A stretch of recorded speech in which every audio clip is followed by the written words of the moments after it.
Hello again, welcome to the Codependency Show.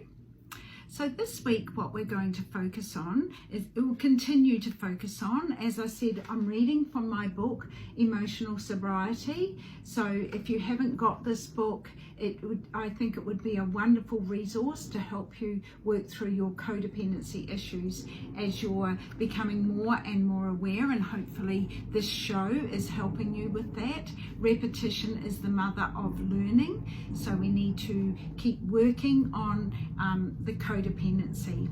So last week we talked about the why behind the book, why I wrote the book for myself, number one, and so I just want to carry on now. So if you're having trouble coming to terms with the analogy of codependency being like a heroin addict, let me present this to you in another way.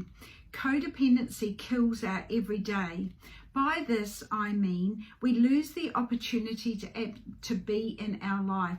You may, if you watched the show last week, you may have remembered I said that one of my greatest regrets is that I wasn't emotionally present for my children. Yes, I did. It looked like we had a beautiful home, all of those things, but I wasn't emotionally present for my children. You know why? Because I wasn't emotionally present for myself, and I was too busy trying to fix and hold everything together, etc., etc., which I'm sure a lot of you can relate to. So we lose the opportunity to be in our life, and every day this addiction takes us over a bit more and a bit more. All addiction is progressive, and codependency is no different. It's progressive, it's intergenerational actually. You'll notice some of the habits that go on from one generation to, it's learned behavior. It's the way we learn how to cope. Now there's nothing wrong with that. We don't need to beat ourselves up about that. It's just ways we've learned, often in our formative years, how to cope, and so we just carry on with the methods that have been demonstrated to us. However, as often we see that it doesn't lead to a healthy life, and it brings more destruction to our lives. So that's the wake-up call, that's the alarm bells that something needs to change. And of course we know it's always back to us that needs to change, with help. There's no one in the history of the world who's ever got through any addiction on their own. Number one, because we don't seem to tell ourselves what we need to know, because the old conditioning, the old autonomic nervous system, or the old voice tells us the same stuff all the time. So we need someone else outside of ourselves to tell us. I also think we need someone else on the outside of ourselves too, someone trained, someone skilled in this area, to call us on our BS, to bring us to more and more levels of honesty. Now you might say, like I would have said, well, I'm an honest person, I don't steal things from Woolworths, I don't I don't tell lies, straight out lies. However, I was lying to myself all the time, and by avoiding things, that was often telling a lie or making up justifications, or so we are. The number one thing with this recovery is about getting honest, and we actually need someone outside of ourselves that we trust and that is skilled to call us on this stuff and gently guide us to deeper and deeper layers of honesty, where we feel the safety to start to bring it out. So powerful.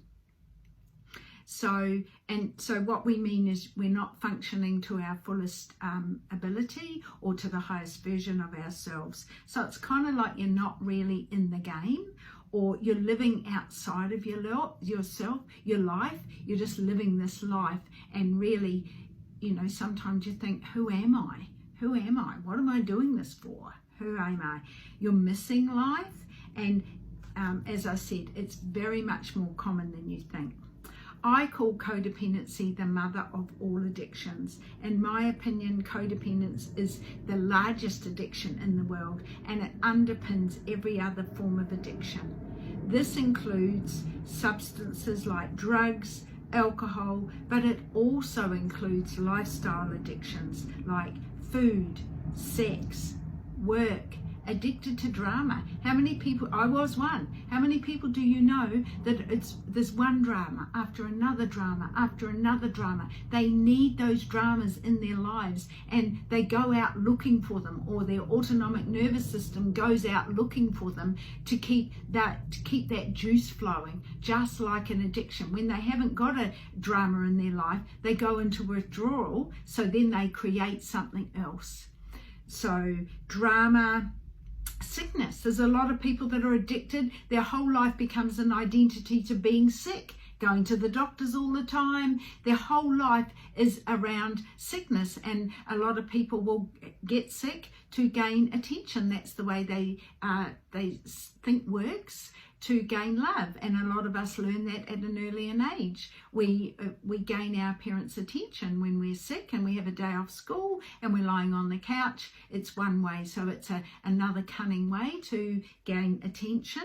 Social media, shopping, gambling, even exercise, anything across the line can turn into an addiction. Like exercise is great, we all need it, we have to do it every day, but if it's done to excess, if we're doing it to fill a hole in ourselves, then it's actually crossing the line to addiction. But of course, to the outside world, it looks like we're doing such a wonderful thing.